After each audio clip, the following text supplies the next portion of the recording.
Hello students, today's class for class 11th chapter कर रहे हैं हम 9 सीक्वेंट सीरीज और एक्सरसाइज 9.2 का ये लास्ट लेक्चर है। इसमें हम क्वेश्चन नंबर 15, 16, 17 एंड ऑनवर्ड्स करेंगे। क्वेश्चन नंबर 15, अगर आपके पास इस वक्त मैथ की बुक है हाथ में तो क्वेश्चन नंबर 15 पे मार्क कर लीजिए। ये डेफिनेटली पेपर में आता ही आता है, आपके यूटी में, आपके सेकेंड टर्म, मिड टर्म में, आपके फाइनल टर्म में कभी ना कभी एक बार जरूर आएगा ये क्वेश्चन। ठीक है, तो let's start this question. If an plus b raised to power n, an minus 1 plus b raised to power n minus 1 is the am between a and b, then find the value of n. So according to question, an plus bn upon an minus 1 plus bn minus 1 is equal to a plus b by 2, है ना? ये हो गया ना cross, क्योंकि ये am हो गया ना, दोनों को सम करके 2 से डिवाइड, क्रॉस मल्टीप्लाई किया हमने तो क्या होगा 2an, इसको इधर मल्टीप्लाई कर रही हूं मैं, 2bn, सेम इसको मैंने मल्टीप्लाई किया a plus b an minus 1 plus bn minus 2an plus 2bn equal to, देखिए पहले a से मैं दोनों को मल्टीप्लाई करूंगी तो a into a N minus 1 plus a into b n minus 1 plus, अब b से दोनों को कर लूं, b a n minus 1 plus b into b n minus 2an plus 2bn equal to, basis same हो, having multiply sign between them then powers are added, तो 1 plus n minus 1 become an, a b n minus 1 ये as it is, ऐसे ये B A N minus 1 as it is, और ये भी power add हो जाएगी तो ये बी एन रहेगा। एक ए एन और बी एन को उधर भेज दीजिए,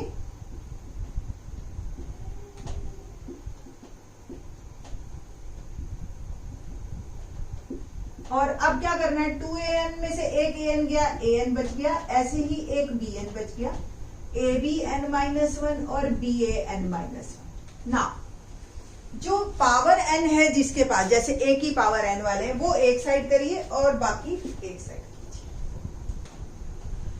an और ये वाला term b a n minus, similarly a b n minus 1 minus common a n minus 1, ठीक है जी। और a n माइनस 1 कॉमन लिया तो यहाँ a, यहाँ रह गया हमारे पास, देखो n थे, n माइनस 1 कॉमन ले लिया, जैसे a8 और a7, तो a7 कॉमन ले लिया तो यहाँ एक a बच गया और यहाँ 1 बच गया, ठीक है। तो n माइनस 1 बच गया और यहाँ a, यहाँ b। सिमिलरली ऐसे ही b n माइनस 1 कॉमन ले लीजिए, यहाँ a बच गया और यहाँ एक b बच जाएगा। a माइनस b दोनों में एक फैक्टर आ गया तो it will be cancel out, तो an minus 1 equal to bn minus 1, ये मेरे पास आ। नाउ अब मैं क्या करती हूँ, ये bn माइनस 1 को डिवाइड में लेके जाऊंगी, तो इंटू 1 लिख लेती हूँ, तो an माइनस इंटू 1 लिखा जा सकता है ना, ठीक है। तो bn माइनस 1 को मैं नीचे लेके गई और it will become 1। So a by B raise to power n minus 1, और 1 को हम किसी की भी पावर 0 लिख सकते हैं, किसी की भी पावर 0 1 होता है। Just to find out n, मैंने इसको बेस बनाया a बाई बी की power 0 can be written as 1। Now compare it, base same है, इक्वालिटी का साइन है, पावर्स मस्ट बी सेम, तो n माइनस 1 इक्वल टू 0 और n की वैल्यू आ गई मेरे पास 1। तो यहां से आपको बाय कंपैरिजन n मिलेगा and you have to check, आपको कोई प्रॉब्लम नहीं है इसमें, n डाल के देख लीजिए आपका आंसर आ रहा है या नहीं आ रहा। लाइक n की वैल्यू मैंने 1 डाली तो a प्लस b, और किसी की भी पावर ये 0 हो गया तो किसी की भी पावर 0 वो 1, it will become a plus b by, ठीक है ना। तो इस तरीके से क्वेश्चन मतलब थोड़ा सा टिपिकल है, लास्ट में आके आपको मैथमेटिकल टर्म्स यूज करनी पड़ जाती हैं, ठीक है जी। तो वैसे इंटरेस्टिंग है। ओके, क्वेश्चन नंबर 16 करते हैं। प्रीवियस लेक्चर में मैंने बताया था आपको कि हमने कुछ टर्म्स बीच में इंसर्ट की थी क्वेश्चन नंबर 14 में, है ना। तो मैंने कहा था कि इसको ध्यान रखना अच्छी तरह से आप, क्योंकि आगे वाले क्वेश्चन में काम आएगी। तो 16th क्वेश्चन हमारा इसी पे बेस्ड है। Let's do question number 16। Between 1 and 31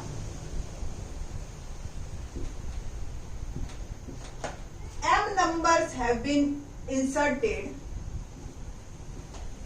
m numbers inserted, मैं पूरा नहीं क्वेश्चन लिख रही, थोड़ा थोड़ा ही लिख रही। इन such a way resulting sequence is NAP and the ratio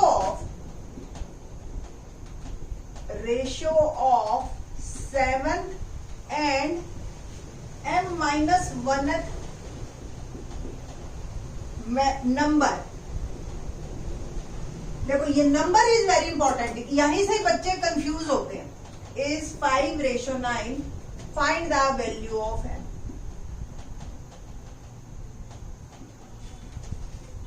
क्या है question?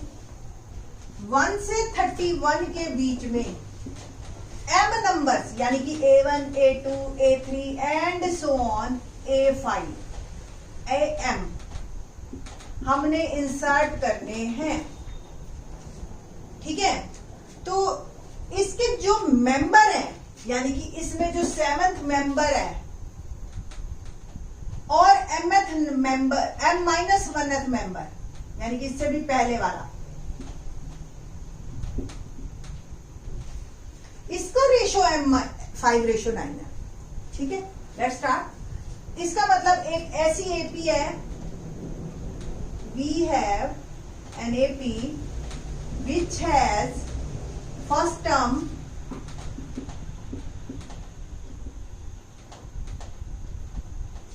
in which first term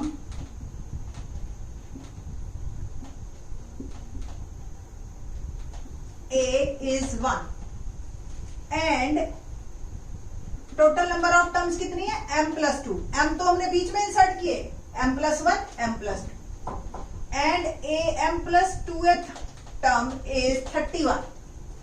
बस ओके, तो ये हमारे को अब क्लियर है।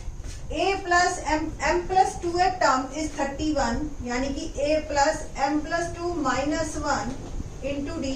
m+2th टर्म का फॉर्मूला ये हो गया, a plus n minus 1 into d is equal to 31. Here n is m+2. तो a plus a की वैल्यू मैंने पुट की, that is 1, और ये m+1 आ गया 31। तो 1 को पहले उधर भेज दीजिए, 31 - 1 और m+1 और d आ गया यहां से मेरे पास 30/m+1। ये मेरे पास D है। इट मीन्स मुझे एक ऐसी एपी पता है जिसका A1 है और D जो है वो 30/m+1 है, ठीक है। नाउ अब हमें और क्या दे रखा है? 7th मेंबर और m-1th मेंबर, यानी कि A7। अगर A7 आप गिनते हो, मैं एक बार दोबारा लिख देती हूं,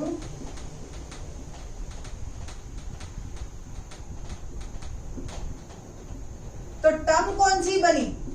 1 2 3 4 5 6 7 8। टर्म वो 8th है। सेम ये टर्म कौन सी बनेगी? mth।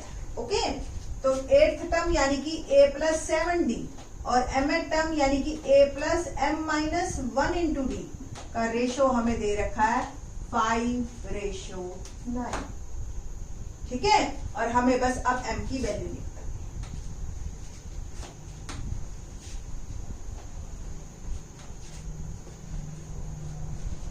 a की वैल्यू पहले मैं क्रॉस मल्टीप्लीकेशन कर लेती हूं और इसको थोड़ा सा सॉल्व कर लेते हैं, फिर वैल्यूज डालेंगे।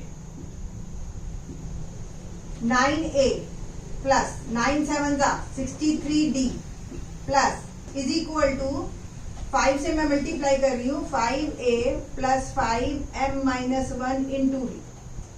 a वाले एक साइड और d वाले एक साइड।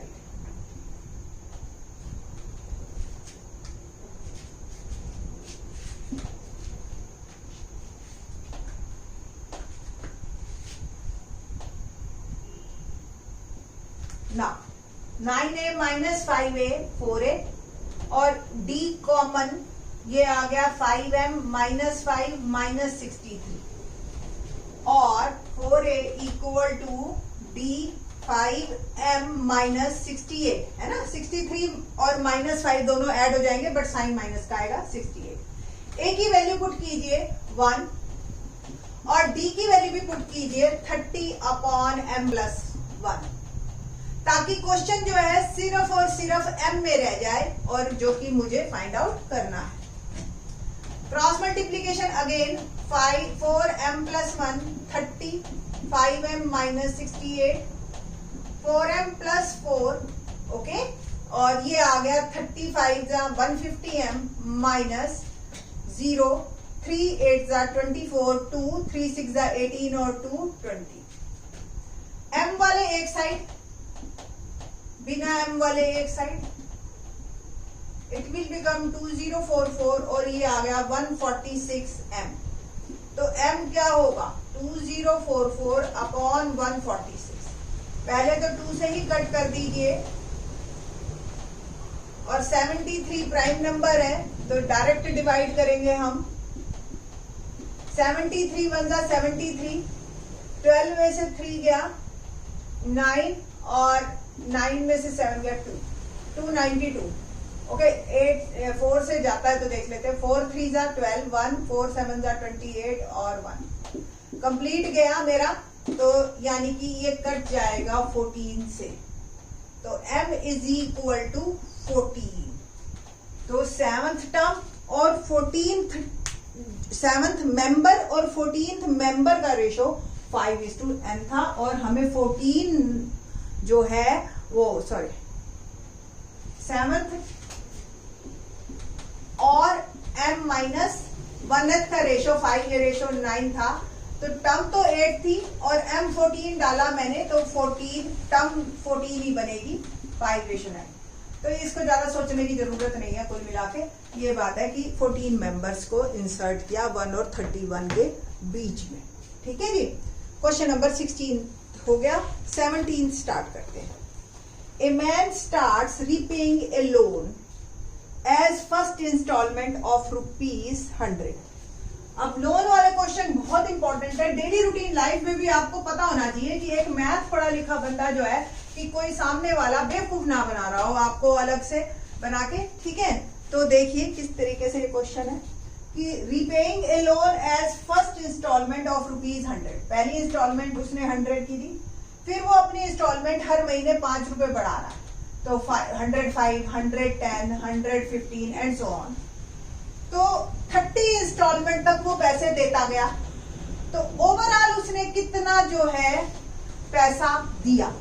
इट मीन्स क्या कि A is 100 D is 5 और N is 30 और हमें निकालना है S 30 कि कितना टोटल पैसा व्हाट अमाउंट ही will pay in 30th installment. तो N 30 AN हमें A30 फाइंड आउट करना कि इस तरीके से बढ़ता जाएगा अगर तो 30वीं इंस्टॉलमेंट उसकी कितने रुपए की बनेगी।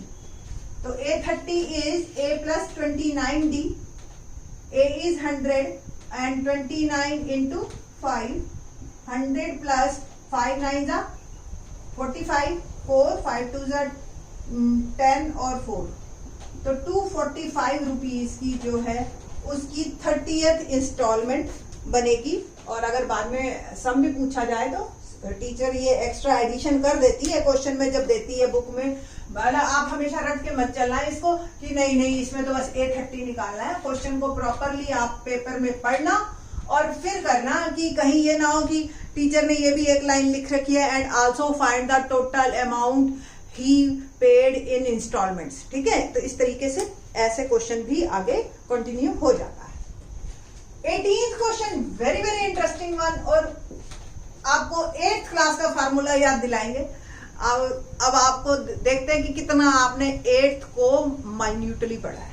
ठीक है the difference between any two consecutive interior angles of A polygon is 5 degree. Polygon कितनी भी नंबर ऑफ साइड्स का हो सकता है। 4 का होता है क्वाड्रिलेटरल कहलाता है, 5 का पेंटागन, 6 का हेक्सागन, 7 का ऑक्टागन, 8 का हेप्टा ये जो इस तरीके से है 7 का हेप्टागन, ठीक है। तो आपको जो इस तरीके से सारे पॉलीगन दे रखे हैं और नंबर ऑफ साइड्स बढ़ती जाती है तो हम उनको एक जनरल नाम दे देते हैं पॉलीगन। तो पॉलीगन को की नंबर ऑफ साइड्स उसके इंटीरियर एंगल है, लाइक दिस। मैं ऐसे ही रेंडमली बना रही हूं, मुझे नहीं पता।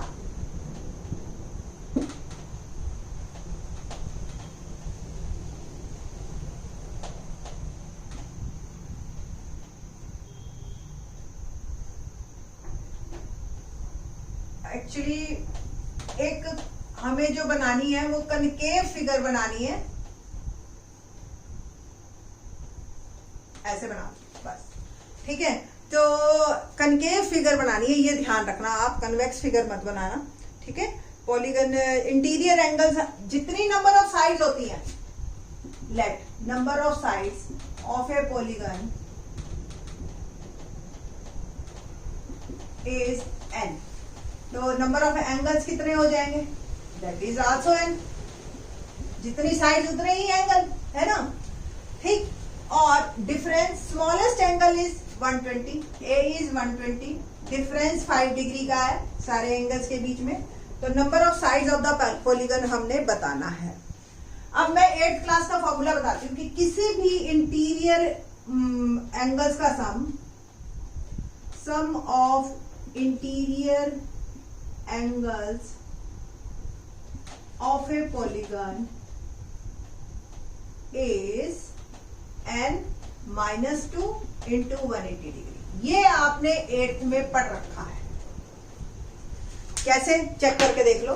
सपोज ट्रायंगल है तो पॉलीगन हैविंग 3 साइड्स, तो n की वैल्यू 3 डाला, 3 minus 2 1, 1 into 180। तो sum of angles of a triangle is क्या, इज 180।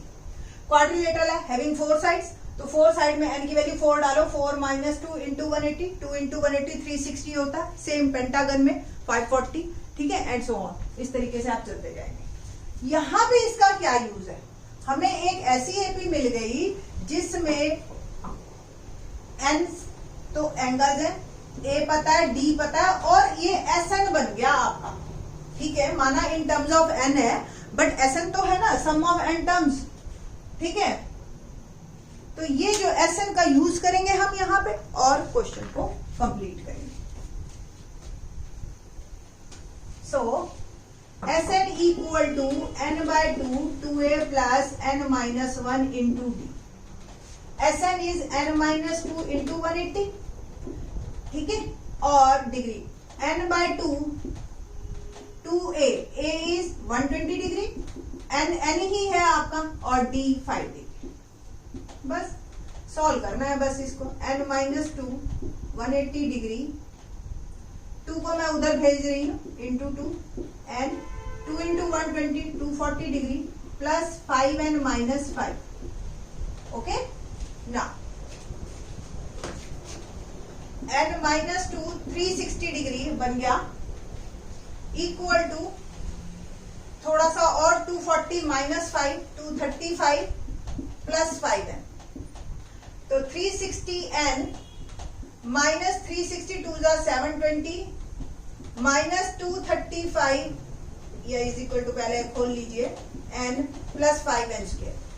तो 5n square plus 235n minus 360n plus 720 is equal to 0, ठीक है।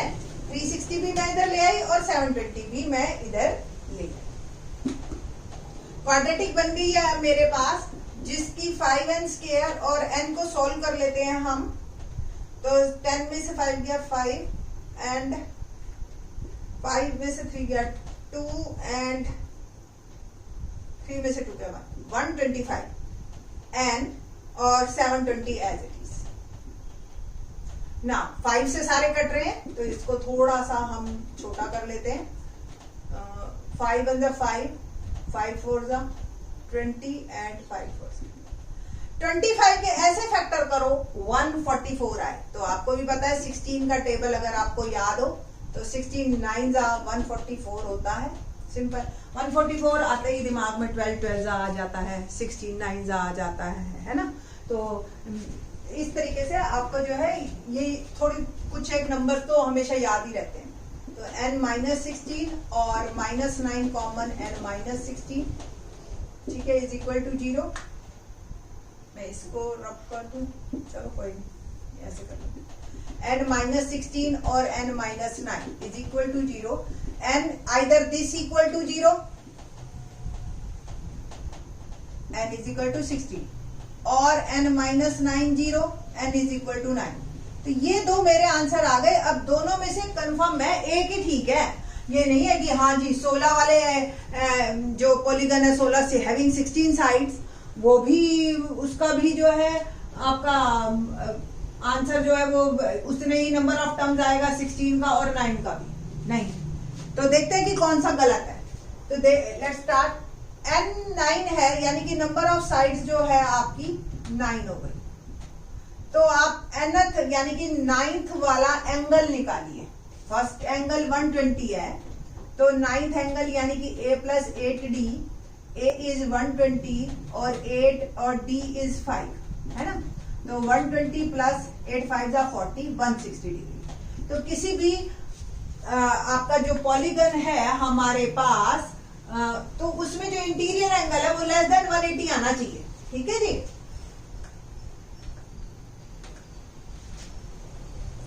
किसी भी कॉन्वेक्स पॉलीगन में जो आपका एंगल है वो लेस देन 180 होता है, सारे इंटीरियर एंगल। ये नहीं कि कोई भी एंगल अगर वो बड़ा हो गया तो कुछ इस तरीके की फिगर बन जाएगी, ये एंगल आपका, ठीक है। तो इस तरीके की पॉलीगन नहीं है हमारे पास। तो A16 is A plus 15D, check कर रही हूं मैं, 120 प्लस 15D की वैल्यू मैंने डाल दी 5, तो 120 प्लस 15 5 जा 75, और ये एंगल आपका जो है वो ग्रेटर देन 180 हो गया, है ना। और ग्रेटर देन 180 होते ही ये जो एंगल है, तो ये जो है आपका पॉलीगन नहीं बनेगा। तो विच इज इम्पॉसिबल बिकॉज, बस आपने ये लिखना है, which is impossible because interior angle of a polygon must be less than 180, ठीक है जी। तो ये आपने एक लाइन लिखनी है। सो hence number of sides of a polygon, of a given polygon कह दीजिए, is 9 आंसर, ये हमारा आंसर, ठीक है। तो इस तरीके से ये आपका जो है चैप्टर एपी वाला खत्म होता है। इन द नेक्स्ट लेक्चर हम करेंगे जीपी, एक नई इंटरेस्टिंग आपको 11th क्लास पे बेस्ड है, और मोस्टली 11th के क्वेश्चंस भी उसी में से ही आते हैं। ये तो जस्ट एक रिकॉल है, आपको बताना है सीक्वेंट एंड सीरीज क्या है, और एपी जो आप पढ़ के आए हुए हो उससे रिलेट करते हुए हम आगे चल रहे हैं। So in the next lecture we will do GP. Thanks.